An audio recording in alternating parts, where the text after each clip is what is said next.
RBI governor की power कम करने पर डटी है सरकार। वित्त मंत्रालय की राय में इससे रिजर्व बैंक को मजबूती मिलेगी। अगस्त वायदा सीरीज की शानदार शुरुआत, अच्छे नतीजों के दम पर निफ्टी 8,500 के पार। बैंक और फार्मा शेयरों में जोरदार खरीद। हर बैंक को, चाहे वो बैंक इस समय सही हालात में हो या उतनी अच्छी हालात उसकी नहीं हो, हम सब बैंकों को पूरी तरीके से कैपिटल सपोर्ट दे रहे हैं। आवास पर ऐलान के एक दिन बाद वित्त राज्य मंत्री जयंत सिन्हा ने बैंकों में 12,000 करोड़ रुपए की नई पूंजी डालने का किया औपचारिक ऐलान। मुद्रा बैंक के लिए मांगे 100 करोड़ रुपए। इस साल के आखिर तक शुरू होगा NIIF। वित्त राज्य मंत्री जयंत सिन्हा ने किया ऐलान, कोर सेक्टर्स के प्रोजेक्ट को इक्विटी फाइनेंस मुहैया कराएगा NIIF। इकोनॉमी में फिर सुस्ती के संकेत। जून में कोर सेक्टर की ग्रोथ में आई कमी। 8 कोर इंडस्ट्री की ग्रोथ 4.4% से गिरकर 3% पहुंची। ICICI बैंक ने पेश किए उम्मीद से बेहतर नतीजे। मुनाफा बढ़ने के साथ NPA के मोर्चे पर भी दिखा सुधार। L&T के नतीजों ने किया निराश, अनुमान से कम रहा मुनाफा। The rest of the brands are all foreign. There's one Indian brand called Niki, which passed all the tests. ITC chairman Deveshwar ने नेस्ले की मैगी पर साधा निशाना। उधर फसाई ने नेस्ले के नए सैंपल्स की दोबारा जांच करने से किया इनकार। गृह मंत्री राजनाथ सिंह का कांग्रेस पर बड़ा प्रहार। गुरदासपुर हमले पर बयान देते हुए लोकसभा में बोले, यूपीए सरकार ने हिंदू आतंकवाद का जिक्र कर भटकाया ध्यान।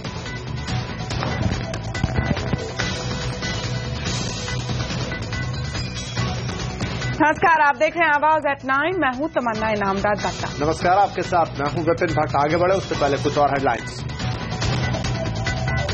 प्रोविडेंट फंड का पैसा जल्द आएगा बाजार में। CNBC आवाज से एक्सक्लूसिव बातचीत में सेंट्रल प्रोविडेंट फंड कमिश्नर के ज्वालान ने कहा, 6 अगस्त से शुरू करेंगे बाजार में निवेश।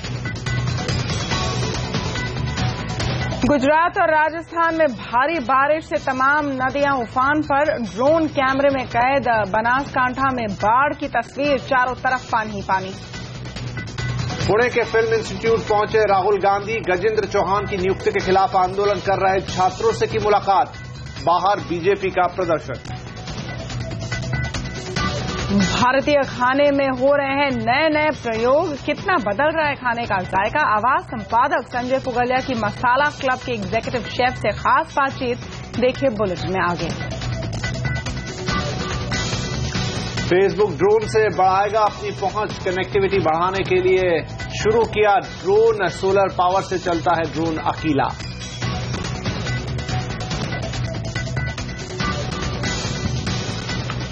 लेकिन सबसे पहले वित्त मंत्रालय ने इस बात का मन बना लिया है कि मॉनेटरी पॉलिसी कमेटी में आरबीआई गवर्नर के वीटो पावर को खत्म किया जाए।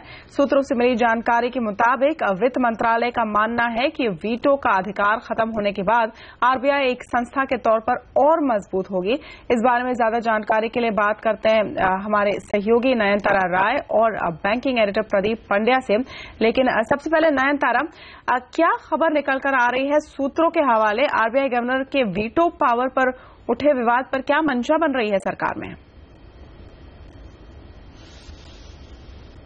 इतने टाइम से चर्चा की जा रही है कि क्या आरबीआई गवर्नर और वित्त मंत्री की बनती नहीं है, और जब से एफएसएलआरसी की रिकमेंडेशंस आई थी पिछले हफ्ते, इसकी तो और भी चर्चा की जा रही है। मैंने जिससे भी बात की है वित्त मंत्रालय में, वो यही कह रहे हैं इतना फर्स क्यों हो रहा है। ऐसे तो नहीं कि हम कल कोई डिसीजन लेंगे जो रिकमेंडेशंस आए हैं, ऐसे तो नहीं है कि हम कल या परसों डिसीजन लेंगे कि आरबीआई गवर्नर की वीटो को डाइल्यूट करना चाहिए या नहीं करना चाहिए। और जो अंतिम में जो इंडियन फाइनेंशियल कोड जब वो बनेगा वो कम से कम 3 साल तो लगेगा। तो ऐसे नहीं है कि जो भी डिसीजन लिया जाएगा वो किसी एक आरबीआई गवर्नर को देख के लिया जाएगा। ये कोई पॉलिटिकल अपमानशिप की बात नहीं है। जो भी डिसीजन लिया जाएगा उसको एक लॉन्ग टर्म व्यू देख के लिया जाएगा। जो सरकार की राय है वो ये है कि जो भी बॉडी इंटरेस्ट रेट्स को डिसाइड कर रहे हैं उसमें अकाउंटेबिलिटी होनी चाहिए। यही नहीं कि बस एक ही व्यक्ति डिसाइड करे कि ये इंटरेस्ट रेट होना चाहिए, कुछ अकाउंटेबिलिटी होनी चाहिए। और तब सूत्रों ने बोला, आप देखिए जो अमेरिका में एफओएमसी है वो कंसेंसस से डिसाइड किया जाता है कि इंटरेस्ट रेट को बढ़ाया जाए, कम किया जाए, वैसे ही छोड़ दे, वो एक कंसेंसस से किया जाता है। और जब भी FOMC मिनट्स की मिनट्स भी जब रिलीज होती हैं तब हम ये भी देखते हैं कि मार्केट्स उसको देख के रिएक्ट भी करते हैं, क्योंकि मार्केट्स को फिर पता लग जाता है कि मेजॉरिटी व्यू क्या है, माइनॉरिटी व्यू क्या है, कौन क्या कह रहा है। लेकिन वैसे इंडिया में होता नहीं है। जैसे रघुराम राजन जी जब से वो गवर्नर बने हैं, उन्होंने 4 बारी मेजॉरिटी व्यू को ओवररूल किया है। 2 बारी मेजॉरिटी व्यू जो थी टेक्निकल एडवाइजरी कमेटी की, वो ये थी कि स्टेटस को इंटरेस्ट रेट्स करना चाहिए, लेकिन राजन जी ने उसको इंटरेस्ट रेट्स को बढ़ाया था। फिर 2 बारी मेजॉरिटी व्यू ये थी कि इंटरेस्ट रेट्स को कम करना चाहिए, लेकिन राजन जी ने स्टेटस को पॉलिसी अनाउंस की थी। तो यही सरकार की राय है कि कंसेंसस बिल्ड किया जाना चाहिए। और एक सूत्र ने तो ये भी बोला है कि ऐसे नहीं है कि वो बोलेंगे कि जो मॉनेटरी पॉलिसी कमेटी बनेगी उसमें मेजॉरिटी मेंबर्स सरकार के ही होने चाहिए, वो भी उसमें कोई फाइनल डिसीजन नहीं है। ये भी हो सकता है कि जो मॉनेटरी पॉलिसी कमेटी बने शायद सरकार की जो नॉमिनीज होंगे, मेंबर्स होंगे, उसको शायद कम कर ले। लेकिन फिर से कोई डिसीजन ली नहीं गई है, और जो भी डिसीजन लिया जाएगा वो लॉन्ग टर्म व्यू लेके लिया जाएगा और RBI इंस्टीट्यूशन को और स्ट्रेंथन करने के लिए लिया जाएगा। जी शुक्रिया नयनतारा सारे डिटेल्स के लिए। तो प्रदीप, सूत्रों के हवाले नयनतारा एक सेंस दे रही है कि किस तरह की मंशा बन रही है वित्त मंत्रालय में इस पूरी पॉलिसी को लेकर। यहाँ आगे टकराव के संकेत हैं? देखिए, जो अकाउंटेबिलिटी की बात है वो सही है। FSLRC का पूरा फोकस ही अकाउंटेबिलिटी पे था, लेकिन अकाउंटेबिलिटी किसकी, ये सवाल उठता है। और आप देखिए, हाल में RBI और वित्त मंत्रालय के बीच एक समझौता हुआ है जिसमें RBI गवर्नर ने हस्ताक्षर किए हैं और वित्त सचिव ने हस्ताक्षर किए हैं। RBI गवर्नर ने ये कहा है कि हम 6% के नीचे महंगाई दर को रखेंगे पूरे वित्त वर्ष के दौरान। अब यदि जिम्मेदारी RBI गवर्नर की है तो फिर फैसला लेने का काम भी उन्हीं का होगा ना। ये तो नहीं हो सकता कि जिम्मेदारी किसी की हो और अधिकार किसी दूसरे का हो, या तो फिर पूरी की पूरी कमेटी को जिम्मेदार होना चाहिए। तो ये एक सवाल है। ऐसी स्थिति में हाल में जो ड्राफ्ट कोड बाहर आया और उस ड्राफ्ट कोड में ये कहा गया कि मेजॉरिटी मेंबर्स वित्त मंत्रालय के होंगे, तो उसका अर्थ ये निकलता है कि अगर 7 में से 4 सदस्य वित्त मंत्रालय अपॉइंट करे और वित्त मंत्रालय उन 4 सदस्यों को कहे कि आप इस तरीके से वोट कीजिए, ये फैसला लीजिए, तो फिर वो RBI गवर्नर को आसानी से ओवर रूल कर लेंगे। तो फिर फैसला वित्त मंत्रालय का हो गया, फिर RBI का तो कोई अस्तित्व ही नहीं बचता। इसलिए जो FSLRC की जब बैठक हो रही थी, उस पूरी एक्सरसाइज में जो कुछ एक अर्थशास्त्री शामिल थे, उनमें से कुछ के साथ मेरी बातचीत हुई है पिछले दिनों में। उनका ये कहना है कि 2 मॉडल हो सकते हैं। एक मॉडल ऐसा हो जिसमें कि सारे सदस्य RBI गवर्नर चुने, या फिर मेजॉरिटी मेंबर्स RBI गवर्नर चुने, और उस स्थिति में वहां पे कोई वीटो नहीं होगा। लेकिन यदि मेजॉरिटी मेंबर्स वित्त मंत्रालय चुनेगा तो फिर RBI गवर्नर को वीटो देना ही होगा, वरना अकाउंटेबिलिटी और रिस्पॉन्सिबिलिटी के बीच में एक मिसमैच पैदा हो जाएगा। तो इस बार जो ड्राफ्ट आया है उसमें दोनों नहीं है, इसलिए विवाद उठ रहा है। या तो मेजॉरिटी मेंबर आपको RBI गवर्नर के देने होंगे या उनको वीटो देना। तो प्रदीप, आगे इसका क्या हल होगा? क्या दोबारा से ड्राफ्ट बनाया जाएगा या फिर जो ड्राफ्ट में आया है वो चीज मान ली जाएगी? और आप जैसा कह रहे हैं कि जो दिक्कतें हैं 2 बड़ी, वो हमेशा के लिए रहेगी इसके अंदर? नहीं, हम जो समझ पा रहे हैं उसके मुताबिक ये जो ड्राफ्ट आया है ये सरकार का बनाया हुआ ड्राफ्ट नहीं है। ये FSLRC को जो रिस्पॉन्स मिले थे उनके आधार पे एक ड्राफ्ट बनाया गया है। तो अब जो सारे व्यूज आएंगे और RBI भी इस पे अपना व्यू देगा, उसके आधार पे हम समझते हैं कि सरकार एक निर्णय लेगी, जैसे कि नयनतारा भी बता रही थी। तो सारी चीजों को ध्यान में रखा जाएगा। जो मेजॉरिटी को ओवर रूल करने वाली बात है, RBI गवर्नर तानाशाह है, ऐसा नहीं है। जो मेजॉरिटी है, आप देखिए, technical advisory committee monetary policy committee नहीं है। टेक्निकली एडवाइजरी कमेटी में एक एक्सपर्ट को आप इसलिए ले लेते हैं कि वो रेगुलेशंस के बहुत बड़े जानकार हैं। एक इकोनॉमिस्ट को आप इसलिए ले लेते हैं कि वो मॉनेटरी इकोनॉमिस्ट नहीं है, लेकिन उनको एग्रीकल्चर का शायद बहुत अच्छा ज्ञान है या किसी और फील्ड का ज्ञान है। इनके वोट को आप फेड के मेंबर्स के साथ नहीं जोड़ सकते। फेड के अंदर जो लोग बैठते हैं कमेटी में, वो सेंट्रल बैंकर्स हैं, करियर सेंट्रल बैंकर्स हैं। उन्होंने 10, 20, 30, कुछ मामलों में 40, 50 साल का एक्सपीरियंस उसी फील्ड में लिया है। तो अगर आपके पास भी वैसी कमेटी हो तो फिर आप कह सकते हैं कि पूरी तरह से कमेटी को ही पावर देने चाहिए और फैसला सही होगा। जी, बहुत बहुत शुक्रिया प्रदीप ये सारी बातें समझाने के लिए और नयनतारा उस एक्सक्लूसिव जानकारी के लिए। आगे बढ़ते हुए बाजार ने अगस्त सीरीज की शुरुआत शानदार तरीके से की, वहीं दो दिग्गज कंपनियों के नतीजे भी खबरों में छा रहे हैं। बाजार और नतीजों पर बात करने के लिए हमारे साथ जुड़े अब मार्केट एडिटर आनंद सिंह भी, हमारी सहयोगी सोनम मेहता और पूजा त्रिपाठी। पहले बात करते हैं मार्केट्स की। अगस्त वायदा सीरीज की शानदार शुरुआत हुई, अच्छे नतीजों के दम पर बाजार में जमकर जोश दिखा, खासकर बैंक और फार्मा शेयरों में अच्छी खरीदारी रही। अच्छी खरीदारी के दम पर सेंसेक्स में 409 और निफ्टी में 111 पॉइंट का उछाल रहा। बाजार पर और डिटेल बता रहे हैं अनिल सिंघवी। अनिल, क्या हाइलाइट्स रही आज की ट्रेड की?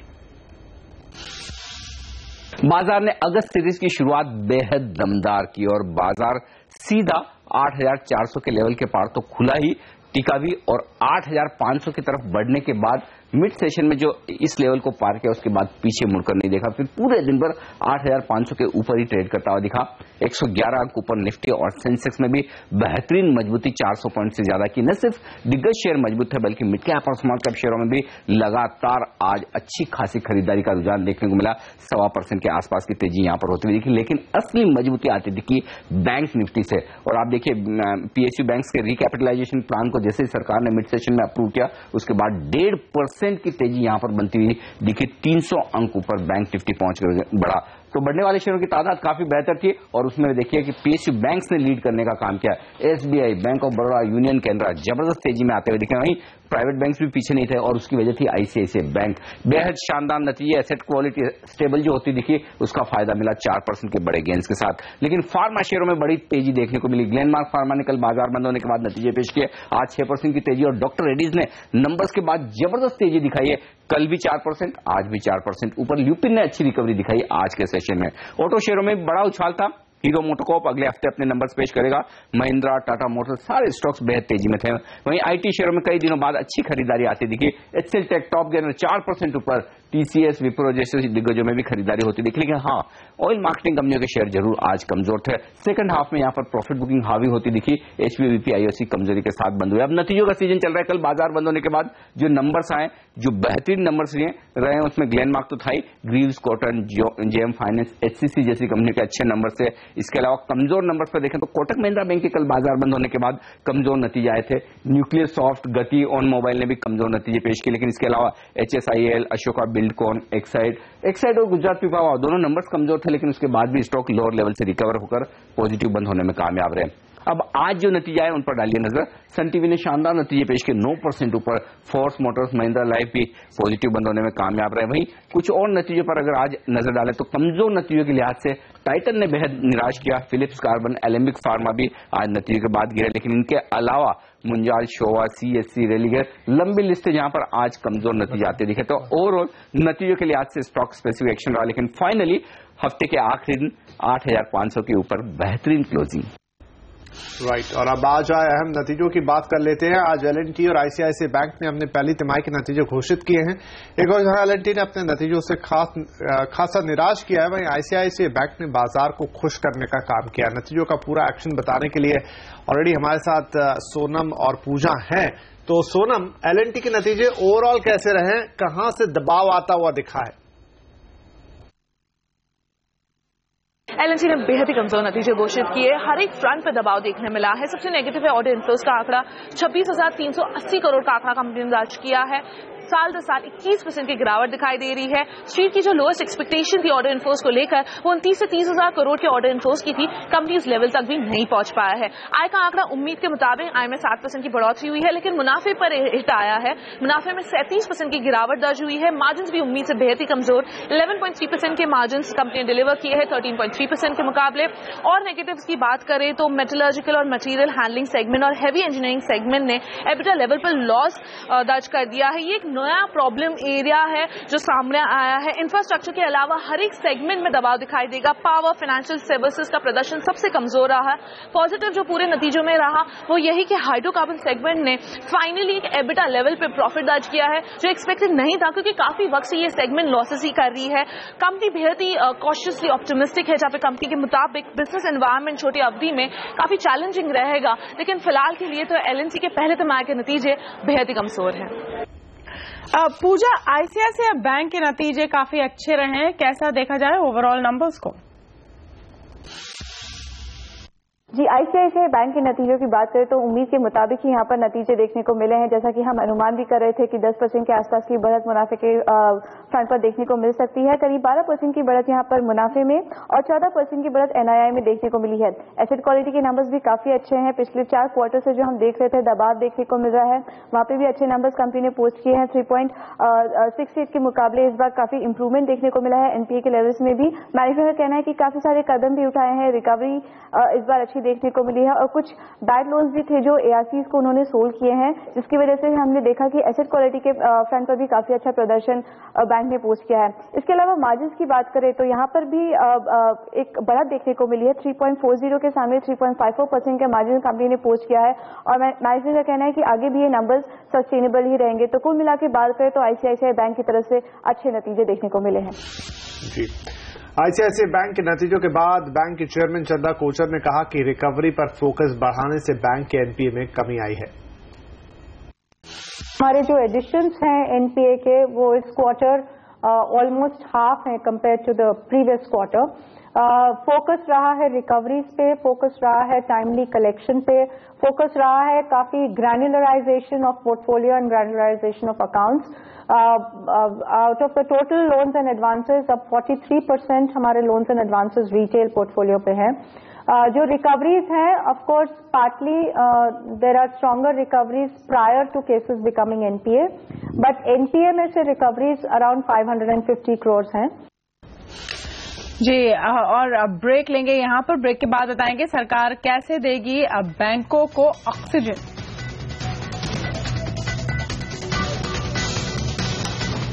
और मैगी को लेकर फसाई और नेस्ले के बीच बड़ी तकरार, देखेंगे ये खबर इस ब्रेक के बाद।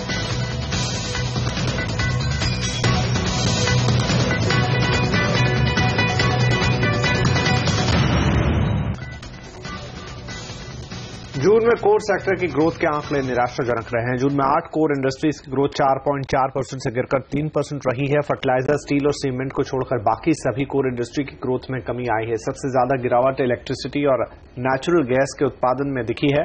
कोर सेक्टर्स के आंकड़ों पर बात करने के लिए अब हमारे साथ है क्रिस्टल के chief economist DK Joshi. Joshi ji, core sector के आंकड़े निराशाजनक तो है, लेकिन ये कितनी चिंता का विषय है? देखिए, ये चिंता का विषय इसलिए है क्योंकि पिछले कुछ लगभग 2-3 सालों से लगातार कोर सेक्टर हो चाहे इंडस्ट्रियल प्रोडक्शन हो, इनमें ग्रोथ बहुत कमजोर रही है। अगर आप पिछले 3 साल का इंडस्ट्रियल प्रोडक्शन ग्रोथ का एवरेज लें तो 1.4% पर ईयर आता है, जो कि बहुत ही लो है। और कोर सेक्टर का वजन ओवरऑल इंडस्ट्री में 38% है, तो इसका मतलब ये भी है कि जो आगे इंडस्ट्रियल प्रोडक्शन का डेटा आएगा वो भी कमजोर रहेगा।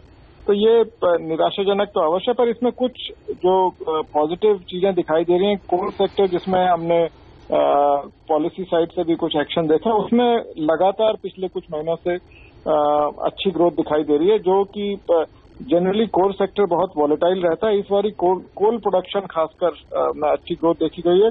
और जैसा कि आपने बताया, 1-2 सेक्टर्स को छोड़ के बाकी और सेक्टर्स में काफी निराशाजनक है। ये एक तरह से इंफ्रास्ट्रक्चर को की प्रोग्रेस को बताता है और उससे मतलब ये साफ जाहिर हो रहा है कि अभी भी जो इंडस्ट्रियल प्रोडक्शन है, जो कोर सेक्टर है, वो अभी भी दिक्कत में है। जी, यहाँ पर क्या है आगे का रास्ता और ये पूरे पिक्चर पर क्या दिखाता है जोशी जी? क्योंकि बात हो रही है कि इकोनॉमी में रिकवरी हो रही है, लेकिन अलग अलग आंकड़े अलग तस्वीर दिखाते हैं। नहीं, आपकी बात बिल्कुल ठीक है। कुछ आंकड़े जो हैं वो जो मैक्रो लेवल पे आंकड़े हैं, जैसे आप उसको चाहे ग्रोथ, जीडीपी ग्रोथ मान लीजिए, या आप करंट अकाउंट डेफिसिट कह लीजिए, या फिर आप फिस्कल डेफिसिट देख लीजिए, वो सब आंकड़े एक अच्छी कैटेगरी में आते हैं। उनमें हमें काफी सुधार देखा गया।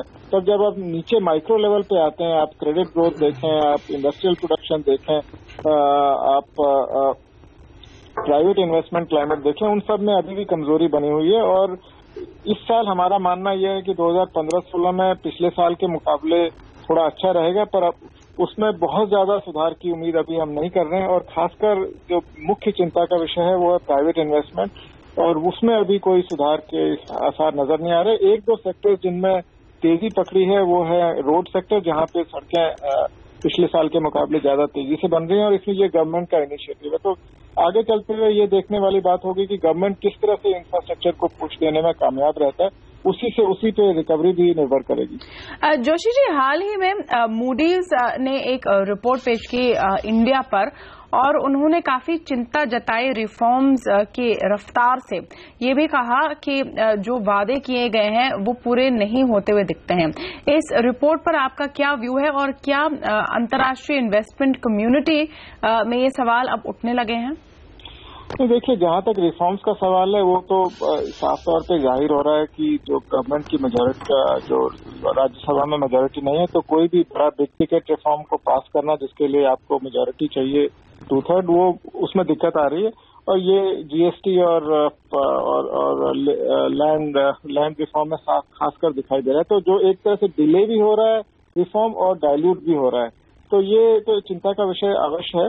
पर आगे चलते हुए मुझे लगता है कि क्योंकि इंडिया जो भारत की सिचुएशन है और इमर्जिंग इकोनॉमीज के मुकाबले वो काफी अभी भी अच्छी है और हमारे जो मैक्रोज हैं जिनकी मैंने पहले बात की थी, आप चाहे फिस्कल डेफिसिट देख लीजिए, करंट अकाउंट डेफिसिट हो, चाहे महंगाई की दर भी हो, तो ये सब अभी मतलब हमारे एक तरह से काबू में है। तो इस वजह से हम इंडियन इकोनॉमी अभी भी कैपिटल अट्रैक्ट करेगी और अब लोगों में चिंता अवश्य हो रही होगी। ये जाहिर बात है कि रिफॉर्म जितनी एक्सपेक्टेशन थी उससे थोड़ा धीमे चले, पर फिर भी इंडिया के मैक्रोज अभी भी काफी हेल्दी हैं और इकोनॉमीज के मुकाबले में। चलिए, तो भारत की अर्थव्यवस्था आज भी काफी दमदार दिख रही है। जोशी जी को बहुत शुक्रिया हमसे बातचीत करने के लिए यहाँ पर। और CNBC आवाज पर सबसे पहले मिलती है खबर, ये बात एक बार फिर साबित हो गई है। कल ही वित्त राज्य मंत्री ने आवाज के आयोजन में बैंक रिकैपिटलाइजेशन की बात कही थी और आज उसका औपचारिक ऐलान भी कर दिया गया। हमें 1-2 दिन दीजिए, वहां सदन में घोषणा होगी कि किस प्रकार का कॉम्प्रिहेंसिव पैकेज हम लोगों ने तैयार किया हुआ है, किस प्रकार से जो एडिक्वेट कैपिटलाइजेशन होना चाहिए पब्लिक सेक्टर बैंक्स का, हम लोग किस प्रकार से करेंगे। हम लोगों को हर बैंक को, चाहे वो बैंक इस समय सही हालात में हो या उतनी अच्छी हालात उसकी नहीं हो, हम सब बैंकों को पूरी तरीके से कैपिटल सपोर्ट दे रहे हैं। उसके बाद हम लोग देखने वाले हैं कि बैंकों को हम लोग किस प्रकार से और भी फंड्स दें। और सरकारी बैंकों में फिलहाल 12,000 करोड़ की पूंजी डाली जाएगी। साल 2018-19 तक बैंकों को कुल 70,000 करोड़ रुपए दिए जाएंगे। इस मामले पर हमारे ब्यूरो चीफ लक्ष्मण रॉय ने एक्सक्लूसिव चर्चा की वित्त राज्य मंत्री जयंत सिन्हा ने। बैंकों को 12,000 करोड़ रुपए हम दे रहे हैं, क्या उसी फॉर्मूले के आधार पर बैंकों के बीच बंटवारा किया जाए कि जो अच्छे परफॉर्म कर उनको दिया जाए या फिर जो ज्यादा जरूरतमंद है उनको दिया जाए? फॉर्मूला इस पर क्या रहेगा? नहीं, देखिए, एक चीज तो बहुत ही जरूरी है और वो है कि हम लोगों को हर बैंक को, चाहे वो बैंक इस समय सही हालात में हो या उतनी अच्छी हालात उसकी नहीं हो, हम सब बैंकों को पूरी तरीके से कैपिटल सपोर्ट दे रहे हैं। उसके बाद हम लोग देखने वाले हैं कि बैंकों को हम लोग किस प्रकार से और भी फंड्स दें, जिसमें कि अगर हम लोगों को इकोनॉमी को बढ़ोतरी देनी है और क्रेडिट ऑफटेक अच्छी तरीके से दुरुस्त रहे, उसके लिए हम लोगों को कितना कैपिटल प्रोवाइड करना है। तो ये सब हम लोगों ने पूरी तरीके से इसकी हम लोगों ने एनालिसिस कर ली है और सब जो डिटेल्स हैं हम लोग कुछ आपने बड़ी अच्छी बात है कि और भी जितनी जरूरत होगी, जो जरूरत है कैपिटल को हम देंगे, तो क्या हमारा सेकंड सप्लीमेंट्री में बैंकों के लिए और कैपिटल सरकार मुहैया करा सकती है? देखिए, हम लोगों का जो सिद्धांत ये है वो कि सब बैंकों को जितनी कैपिटल की जरूरत है वो हम लोग कैपिटल जरूर उनको दिलवाएंगे, पर साथ साथ हम लोग, और यही हम लोग ने कई दिनों से कहा हुआ है कि हम लोग एक कॉम्प्रिहेंसिव पैकेज तैयार कर रहे हैं। कॉम्प्रिहेंसिव पैकेज का ये मतलब होगा कि सिर्फ कैपिटल नहीं, और सब चीजों की जो जरूरत है, जो गवर्नेंस का जो रिफॉर्म होना चाहिए, जो ऑपरेटिंग इंप्रूवमेंट्स होने चाहिए, जो रिस्क मैनेजमेंट उनका बेहतर होना चाहिए, जो एनपीए मैनेजमेंट उनका बेहतर होना चाहिए, और अंत में जो जनता को उनको अकाउंटेबिलिटी यानी जवाबदेही उनकी होनी चाहिए, उस पर भी हम लोग बहुत सुधार ला रहे हैं। इसलिए ये कॉम्प्रिहेंसिव पैकेज। आखिरी सवाल था कि जो हम 25,000 करोड़ रुपए सप्लीमेंट्री डिमांड में मांगे हैं, इस पैसे की पूर्ति कहां से होगी, इनफ्लो कहां से आएगा, कुछ आपने हिसाब लगाया? देखिए, जो इस समय फिस्कल सिचुएशन है, जो हम लोग मैनेजमेंट कर रहे हैं और साथ साथ जो टैक्स रेवेन्यूज जिस तरीके से बढ़ रहे हैं, इस कारण हमें पूरा विश्वास और भरोसा है कि फिस्कल डेफिसिट जो हमने टारगेट 3.9% रखा है, उसमें हमें कोई प्रॉब्लम नहीं होना चाहिए। मैगी के मामले में फूड रेगुलेटर FSSAI और नेस्ले के बीच तकरार और बढ़ गया है। FSSAI ने कहा है कि वो नेस्ले के दिए सैंपल्स और उसके सुझाए गए लैब में मैगी की जांच के लिए तैयार नहीं है। ऐसा करना कानून के खिलाफ है। दरअसल बॉम्बे हाई कोर्ट ने सुझाव दिया था कि बचे हुए 750 कैरेट मैगी के सैंपल की स्वतंत्र लैब में जांच कराई जाए। We have conveyed our inability to agree to such a proposal for the following two reasons. Number one, that it is not permitted under law. The FSS Act does not permit any such independent taking of sampling. And number two, the practical aspect of it. Entity under investigation or entity under proceeding cannot be allowed to propose their own samples, because that will compromise the very sanctity of an investigation, and the possibility of those samples being doctored or specially procured or manufactured to be tested in a particular way cannot be ruled out. उधर ITC के chairman YC देवेश्वर ने विदेशी brand के instant noodles पर हमला करते हुए कहा कि सनफीस्ट का यिप्पी ही एक ऐसा ब्रांड है जो पूरे विवाद में साफ निकला है। हालांकि उन्होंने ये भी स्वीकार किया कि इस पूरे विवाद को यिप्पी की बिक्री पर भी असर पड़ा है। There was one brand where nobody could find fault with, right? But you never reported that in that manner. You could have highlighted to the consumers that here is an Indian brand out of all the foreign brands. The rest of the brands are all foreign. There's one Indian brand called Yippee which passed all the tests. Break के बाद दिखाएंगे central provident fund commissioner के जालान से आवाज की exclusive बातचीत। साथ ही जानेंगे वित्त मंत्री और RBI गवर्नर की मुलाकात में किन मुद्दों पर हुई चर्चा। बने रहिए हमारे साथ।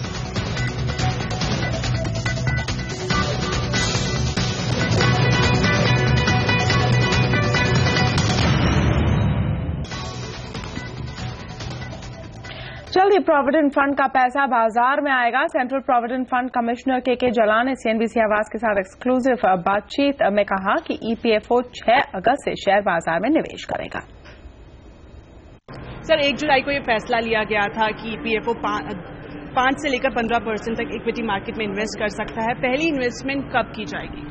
हमें उम्मीद है अभी मंत्री महोदय जी एक फंक्शन चेयर करेंगे 6 अगस्त को, उस दिन हम पहली इन्वेस्टमेंट शुरू करेंगे, मुहूर्त करेंगे हम अपनी इक्विटी का। सर, किस तरह की, जिस तरह से आपने अपनी स्पीच में बताया कि थोड़ा डर है और एक्साइटमेंट भी है, किस तरह का आपको फीडबैक मिल रहा है, कैसा कुछ रहने वाला? अभी तक सभी लोग ठीक हैं और ये तो करना ही है, तो इसके लिए एक्सपेक्टेशन और अच्छी तरीके से करना है, तो उसको हम काम को करेंगे। शुरुआत कितने % से की जाएगी? ऐसा कुछ डिसाइडेड नहीं, वो डिपेंड करेगा हम हमारे कंसल्टेंट के ऊपर, हमारी टीम के ऊपर कि उस दिन क्या मार्केट रहती है और कैसा इन्वेस्टमेंट होगा। तो सर, कौन कौन से फंड मैनेजर्स इस रेस में हैं जिसके जरिए आप इक्विटी में? अभी गवर्नमेंट डिसाइड कर रही है, उम्मीद है कि आज डिसीजन हो जाएगा। उसमें मोस्ट प्रोबेबली तो SBI म्यूचुअल फंड होगा इनिशियली। तो किस तरह का रिटर्न मिलने की आप लोगों को एक्सपेक्टेशन है? जैसे क्रिसल और सभी ने बताया कि लॉन्ग टर्म रिटर्न 15% से ज्यादा होना चाहिए, तो हमें भी उम्मीद है कि हमें 15% से ज्यादा रिटर्न मिलेगा। सर, आपने एक और बात का जिक्र किया कि कोई फिक्स अमाउंट नहीं है जो हर महीने इक्विटी में डाला जाएगा, उसके बारे में जानकारी? नेचुरली कि जब भी हम इक्विटी में जाएंगे तो कोई फिक्स्ड अमाउंट नहीं रहेगा कि कहाँ पे कितना अमाउंट है, कैसे है, ये कोई नहीं रहेगा। सरकार ने मल्टीनेशनल कंपनियों के शेयर और एसेट्स के इनडायरेक्ट ट्रांसफर पर टैक्स लगाने के लिए सुप्रीम कोर्ट में अर्जी दी है। सरकार ने यह अर्जी कूपल रिसर्च मामले में दिल्ली हाई कोर्ट के फैसले के खिलाफ दी है। दिल्ली हाई कोर्ट ने कहा था कि इनडायरेक्ट शेयर ट्रांसफर मामले में कूपल पर कोई टैक्स नहीं बनता है। इस मामले का असर Vodafone, Nokia, Birla, AT&T tax मामलों पर भी हो सकता है। और 4 अगस्त को होने वाली क्रेडिट पॉलिसी से पहले reserve bank governor Raghuram Rajan ने वित्त मंत्री अरुण जेटली से मुलाकात की। सूत्रों की माने तो इस बैठक में रिजर्व बैंक गवर्नर ने वित्त मंत्री से ग्लोबल मार्केट और मैक्रो इकोनॉमी की हालत पर चर्चा की। उम्मीद की जा रही है कि इस बार रिजर्व बैंक से ब्याज दरों में कटौती की उम्मीद कम ही है, क्योंकि महंगाई दर 5% से ऊपर बनी हुई है। अब ब्रेक के बाद लेकर चलेंगे आपको जायके के सफर पर आवाज संपादक संजय पुगलिया के साथ। और रेलवे की केटरिंग स्कीम के हिट होने के बाद अब कौन सी बड़ी कंपनियां हैं कतार में, बताएंगे आगे।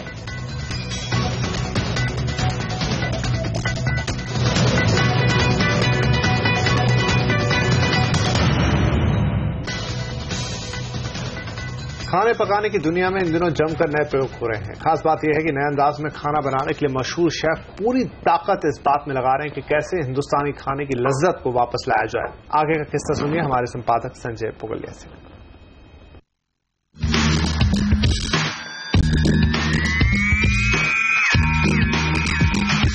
आज मैं आपसे बात करूंगा कुछ खाने पीने के बारे में। एक कन्फेशन करना चाहता हूं कि मैं शाकाहारी हूं, कम खाता हूं, लेकिन किस्म किस्म की चीजें खाने का शौक है। आजकल इंडियन फूड को लेकर के, भारतीय खाने को लेकर के क्या नए प्रयोग हो रहे हैं, या ये कहा जाए कि किस प्रकार से जो पुराना ओरिजिनल स्वाद हुआ करता था, उसका जो मूल कैरेक्टर हुआ करता था, उसको रिक्लेम करने की कोशिश की जा रही है। ये समझने के लिए मसाला क्लब जो ताज वेस्ट एंड बेंगलुरु में है, मसाला चेन का एक पार्ट है, उनके एग्जीक्यूटिव शेफ हैं संदीप नारंग। उनसे समझना ही सबसे अच्छा तरीका होगा कि भारतीय फूड में क्या नई तब्दीलियां आ रही है। नारंग साहब, आपसे बात करने का मेरा मकसद ये है कि हम लोग जो पहले समझते थे कि इंडियन फूड बहुत हेवी होता है और बहुत फैट होता है, उसमें खाने के बाद पेट भी खराब हो सकता है, हालांकि बड़ा स्वादिष्ट होता है, और ये भी बदनामी थी कि होटल वाले 2 या 1 मास्टर ग्रेवी रख लेते हैं, उसी में सब कुछ डाल के बना देते हैं, वेज हो या नॉन वेज हो, और वो बड़ी बदनामी थी। जरूरी है कि जैसा मैंने कहा कि इस फूड को रिक्लेम किया जाए जो आप लोग कर रहे हैं। तो आजकल इंडियन फूड को नया बनाने के लिए क्या हो रहा है? मसाला क्लब में हम लोग क्या कर रहे हैं कि एक तरह का हमने एक मेन्यू बनाया हुआ है जिसमें हर एक कोर्स एक छोटा सा कोर्स है। मसलन एक कबाब हुआ, हर एक कबाब में एक फ्लेवर या एक स्पाइस वो प्रेडोमिनेंट रहेगा। हर एक चीज एक ही तरह की लगे। गरम मसाला बिल्कुल हम यूज नहीं करते उसमें। आइडिया ये है कि हर एक डिश का अपना फ्लेवर हो, अपना कैरेक्टर हो, एक दूसरे से बिल्कुल अलग हो। सो ये आइडिया चल रहा है। तो गरम मसाला यूज नहीं करते, और हम तो समझते हैं कि सारे मसाले डाल करके बहुत ज्यादा मसालेदार बनाने की आदत है। तो 1 या 2 मसाले का जो आप इस्तेमाल करते हैं, तो वो किस तरह के फूड के साथ क्या कॉम्बिनेशन बनाते हैं जो आपका सबसे ज्यादा पॉपुलर हो? एक तो फाउंडेशन तो रहता है थोड़ा सा स्पाइस, जैसे फ्लेवरिंग, जिंजर गार्लिक वगैरह चीजें लगती हैं, बट कुछ एक जैसे कबाब है जिसमें सिर्फ एक सुए का फ्लेवर है, दिल लीफ जो होता है उसका फ्लेवर है। एक में किसी में व्हाइट पेपर का ये दे देंगे। कोई एक चीज है जो थोड़ा सा बर्न्ड गार्लिक के साथ में आ जाएगा। एक आपने जो दूसरा कॉन्सेप्ट शुरू किया है, फीड मी, यानी दबा करके जितना खाना है खाओ, वो क्या है? फीड मी एक इंटरैक्टिव कॉन्सेप्ट है जहां पे आप खाने के पहले शेफ से एक डिस्कशन करते हैं, और उसमें शेफ आपको अलग अलग टाइप के, जैसे आप एक डॉक्टर को मिलते हैं और बताते हैं अपने सिम्टम्स ये वो, तो शेफ आपसे कुछ सवाल पूछेगा कि आपको कोई एलर्जीज हैं, कुछ एनीथिंग आपको नहीं पसंद करते ये वो, उस हिसाब से वो आपके लिए एक मेन्यू टेलर करेगा जो आपको बताएगा नहीं वो। तो वो मेन्यू आपके लिए सरप्राइज है, लेकिन छोटी प्लेट्स में थोड़ा थोड़ा खाना, फ्लेवरफुल विद कैरेक्टर, वो खाना आता रहेगा 1 by 1, और ये सिलसिला चलता रहेगा जब तक कि आप नहीं कहोगे कि अब मैं और नहीं खा सकता। बिल्कुल, ये मॉडर्न कहीं से नहीं है, ये सिर्फ पुरानी ओरिजिनल चीजों की तरफ वापस जाने का एक नया दौर शुरू हुआ है।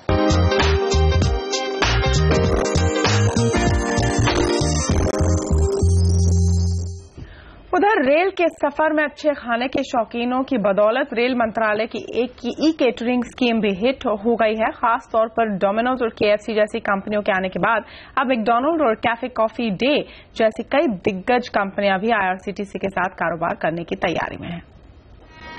रेल सफर के दौरान डोमिनोज और KFC का स्वाद चखने के बाद आपको मैकडॉनल्ड्स का बर्गर और कैफे कॉफी डे की गर्मा गर्म कॉफी भी मिल सकती है।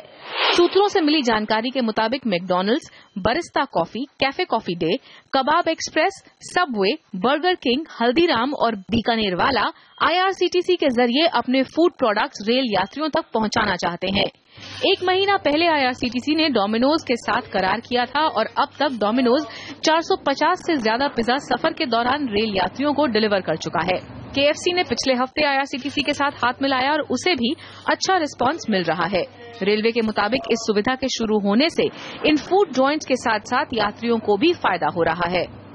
ई केटरिंग के पहले चरण में अब तक करीब 1300 ट्रेनों में इस सुविधा की शुरुआत की जा चुकी है। पहले चरण में ये सुविधा उन ट्रेनों में दी जा रही है जिनमें पैंट्री कार नहीं है। अब रेलवे की योजना दूसरी ट्रेनों में भी इस सर्विस को बढ़ाने की है। IRCTC की भी यही कोशिश है कि मुनासिब कीमत में यात्रियों को ज्यादा वैरायटी मिले। फिलहाल रेलवे रोजाना 7 लाख लोगों को खाना डिलीवर कर रहा है। ऐसे में इस सेगमेंट में न सिर्फ IRCTC बल्कि फूड कंपनियों के लिए भी बिजनेस के लिए अच्छा मौका है। दीपाली नंदा, दिल्ली।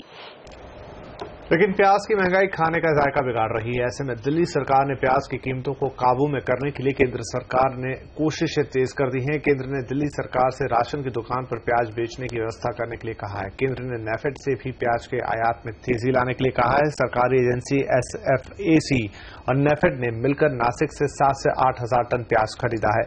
दोनों एजेंसियों ने यह खरीदारी प्राइस स्टेबलाइजेशन फंड के पैसे से की है।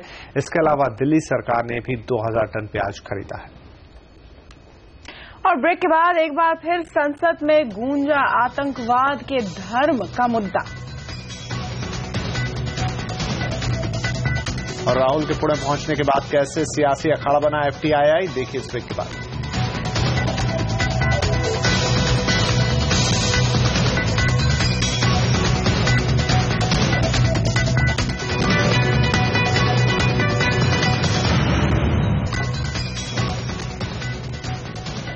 केंद्रीय गृह मंत्री राजनाथ सिंह ने कांग्रेस और उसकी पूर्व यूपीए सरकार पर बड़ा आरोप लगाया है। संसद में बोलते हुए उन्होंने कहा कि यूपीए सरकार ने हिंदू आतंकवाद की नई शब्दावली गढ़कर आतंकवाद के खिलाफ लड़ाई को कमजोर किया। राजनाथ सिंह ने यह भी कहा कि हिंदू आतंकवाद का टर्म इजाद किए जाने पर हाफिज सईद ने बधाई भी दी थी। गृह मंत्री ने कहा कि आतंकवाद देश के लिए सबसे बड़ी चुनौती है और इस मुद्दे पर न तो संसद को और न ही देश को विभाजित दिखना चाहिए। चीन देश का गुलाब ले गया। चीन देश का गुलाब ले गया। ताशकंद में वतन का लाल सो गया।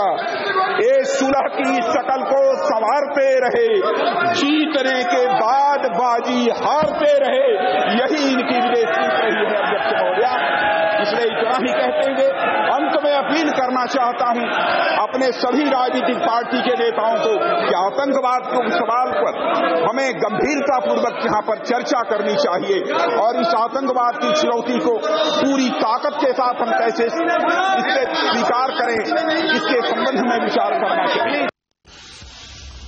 पुणे पहुंचे कांग्रेस उपाध्यक्ष राहुल गांधी FTII भी पहुंचे और हड़ताली छात्रों से वहां उन्होंने मुलाकात की। यहां पर छात्र FTII के चेयरमैन गजेंद्र चौहान की नियुक्ति का विरोध कर रहे हैं। दरअसल FTII के छात्र ने राहुल गांधी को पत्र लिखकर उच्च शिक्षण संस्थानों पर प्रहार को रोकने के लिए उनसे दखल देने की मांग की थी। FTII में पिछले करीब 2 महीने से गजेंद्र चौहान की नियुक्ति को लेकर बवाल मचा हुआ है। वहां के छात्र और शिक्षा की नहीं बल्कि फिल्मी जगत से जुड़ी कई हस्तियों ने भी इसका विरोध किया है। वहीं बीजेपी सांसद और अभिनेता परेश रावल ने राहुल गांधी पर निशाना साधते हुए कहा कि अगर छात्रों को गजेंद्र चौहान फिल्म इंडस्ट्री के नहीं लगते हैं तो क्या राहुल गांधी लगते हैं?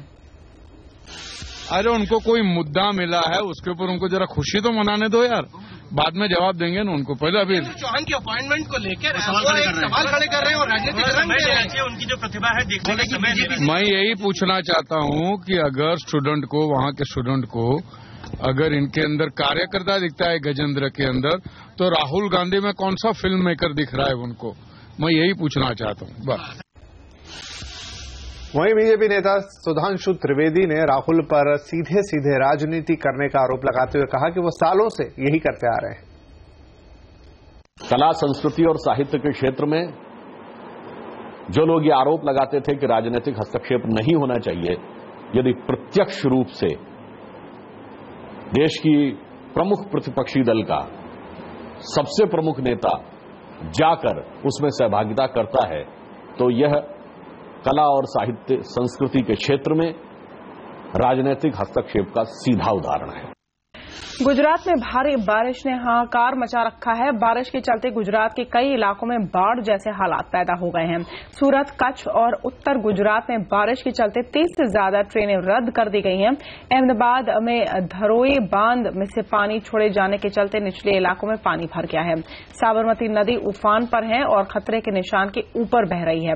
वहीं उत्तर गुजरात में तेज बारिश के चलते रास्ते और कई पुल टूट गए हैं। बारिश के चलते सड़क धंस गए हैं। पाटन बनासकांठा के कई गांवों में संपर्क नहीं हो पा रहा है। सेना और एनडीआरएफ की टीमें राहत कार्य में लगी हैं। खेड़ा में बचाव टीम ने कई लोगों को बाढ़ग्रस्त क्षेत्रों से सुरक्षित निकाला।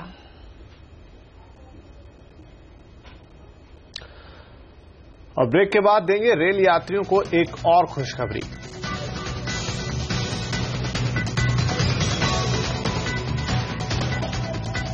और बताएंगे सैटेलाइट और एयरक्राफ्ट की मदद से आप तक अब कैसे पहुंचेगा फेसबुक।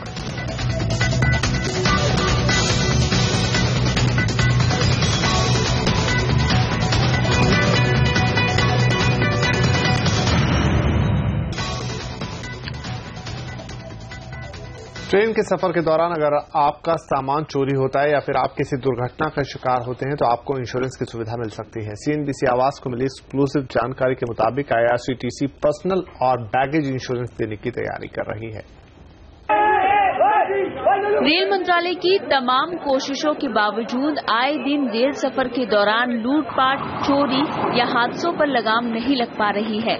इन हादसों से परेशान रेल यात्रियों को थोड़ी राहत देने के लिए आईआरसीटीसी यात्री और उसके सामान को इंश्योरेंस कवर देने की तैयारी कर रहा है। सूत्रों से मिली एक्सक्लूसिव जानकारी के मुताबिक जिस प्रस्ताव पर रेल मंत्रालय और आईआरसीटीसी विचार कर रहे हैं उसमें सफर की अवधि को इंश्योरेंस कवर के लिए आधार बनाया जा सकता है। प्रस्ताव के मुताबिक 24 घंटे की यात्रा के लिए यात्री 11 रुपए देकर 5 लाख रुपए का पर्सनल और 5,000 रुपए का बैगेज इंश्योरेंस कवर ले सकेगा। इसी तरह 48 घंटे की यात्रा के लिए 12.5 रुपए देकर 7 लाख रुपए का पर्सनल और 5,000 रुपए का बैगेज इंश्योरेंस लिया जा सकेगा। फर्स्ट, सेकेंड और थर्ड क्लास के लिए इंश्योरेंस फीस अलग अलग होंगी। आईआरसीटीसी ने इंश्योरेंस सर्विस पर ऑनलाइन कंज्यूमर सर्वे भी कराया जिसमें 82% से ज्यादा यात्रियों ने इस सुविधा की जरूरत बताई है। योजना के मुताबिक इंश्योरेंस की सुविधा लेने के लिए ऑनलाइन टिकट बुक कराते वक्त ही यात्रियों को ऑप्शन दिया जाएगा कि वो रेल सफर के दौरान ट्रैवल इंश्योरेंस चाहते हैं या फिर नहीं। अगर यात्री यहां पर क्लिक करता है तो नई विंडो खुलेगी जहां पर स्कीम से जुड़ी सारी जानकारी होगी। इंश्योरेंस फीस टिकट के दाम से अलग होगी। सूत्रों के मुताबिक 10 लाख रुपए तक का पर्सनल और 50,000 रुपए तक का बैगेज इंश्योरेंस कवर देने पर विचार किया जा रहा है। न्यू इंडिया इंश्योरेंस और ओरिएंटल इंश्योरेंस जैसी कंपनियां इस योजना पे रुचि दिखा रही हैं। मौजूदा वक्त में आईआरसीटीसी ऑनलाइन बिजनेस के लिहाज से सबसे लोकप्रिय पोर्टल है जहां रोजाना 30,000 से ज्यादा नए कस्टमर्स जुड़ रहे हैं। ऐसे में दूसरी कंपनियों के लिए अपना बिजनेस बढ़ाने के मकसद से आईआरसीटीसी एक बढ़िया प्लेटफॉर्म साबित हो सकता है। दीपाली नंदा, दिल्ली। फेस्टिव सीजन की शुरुआत बस होने ही वाली है। इस साल त्योहारों में ग्राहकों को अपनी ओर खींचने के लिए तमाम बड़ी कंज्यूमर ड्यूरेबल कंपनियां तैयारी में जुट गई है। किस तरह के ऑफर की तैयारी कर रही हैं कंपनियां, बता रहे हैं हमारे संवाददाता अर्नब वसावड़ा। एलईडी टीवी की खरीदारी पर 3,000 तक का मोबाइल बिल्कुल फ्री। फ्रिज खरीदने पर रिचार्जेबल बैटरी मुफ्त और 1.5 टन एसी के साथ 15 लीटर का फ्रिज बिल्कुल फ्री। इन धमाकेदार ऑफर्स के साथ फेस्टिव सीजन में कंज्यूमर्स को खुश करने के लिए वीडियोकॉन ने अपनी स्ट्रेटेजी बना ली है। कंपनी दिवाली के लिए कई और खास ऑफर्स लाने की भी तैयारी कर रही है।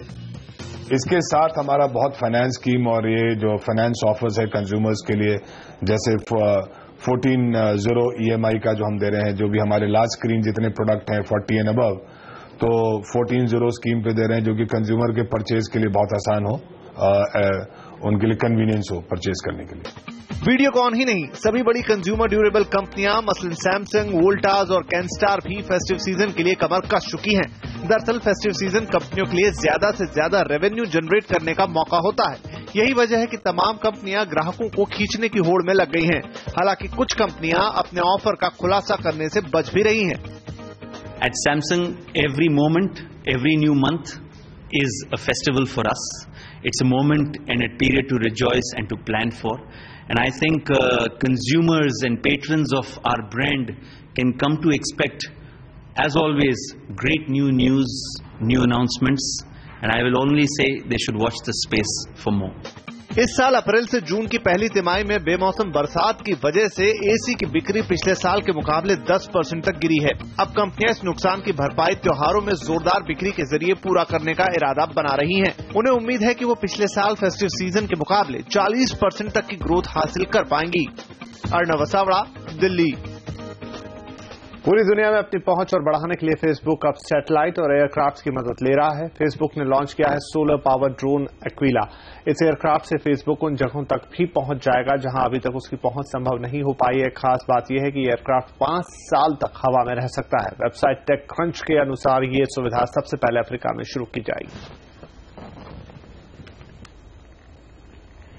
तो विपिन, काफी इंटरेस्टिंग न्यूज स्टोरी है कि फेसबुक हर जगह पहुंचने की कोशिश कर रहा है, लेकिन इस जमाने में जब फेसबुक पर प्रिवेसी के सवाल उठ रहे हैं और किस हद तक वो आपको और आपके बाइंग पैटर्न्स को ट्रैक करता है, ये थोड़ी सी चिंताजनक बात भी शायद हो सकती है। जी बिल्कुल हो सकती है, और अब ये शायद उन इलाकों में पहुंचेगा जहां पर जिस चिंता की आप बात कर रही हैं उसकी अवेयरनेस काफी कम है। लेकिन ये हमें कैसे पता कि सिर्फ इन इलाकों में हो रहा है, और फेसबुक जैसे कंपनी ड्रोन्स के साथ और क्या कर सकता है, इस पर भी काफी डिबेट ऑनलाइन तो बिल्कुल होगी आगे आने वाले दिनों में। जी चलिए, आज के लिए इतना ही। आपसे आवाज एट 9 में फिर मुलाकात होगी, तब तक के लिए नमस्कार।